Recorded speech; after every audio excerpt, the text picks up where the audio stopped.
நல்லா கொதிச்சு ஆவி வந்துகிட்டு இருக்குங்க.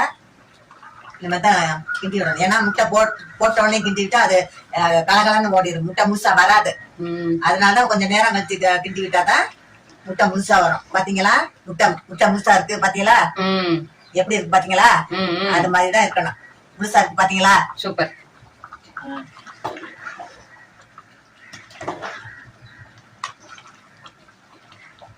குழம்பு கொதிச்சிருச்சுப்பா, நல்லா முட்டையும் நல்லா வெந்து போச்சு.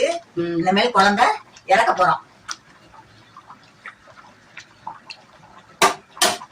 அது எப்படி புடக்கு புடக்கு புடக்கு புடக்கு புடக்கு புடக்குன்னு கேக்குது சவுண்டு. கோழி குஞ்சு முட்டைக்குள்ள இருந்து புடக்கு புடக்குன்னு தட்டும்ல, அந்த மாதிரி சவுண்டு குழம்புல கொதிக்கிறது. கோழி குஞ்சு சவுண்ட் இல்ல? ஆமா, இந்த முட்டையை உடைக்கும்ல, டட் டட் அந்த மாதிரியே சூப்பரா இருக்கு குழம்பு. சூப்பரா இருக்கு. சரி, சாப்பிடுவோம்.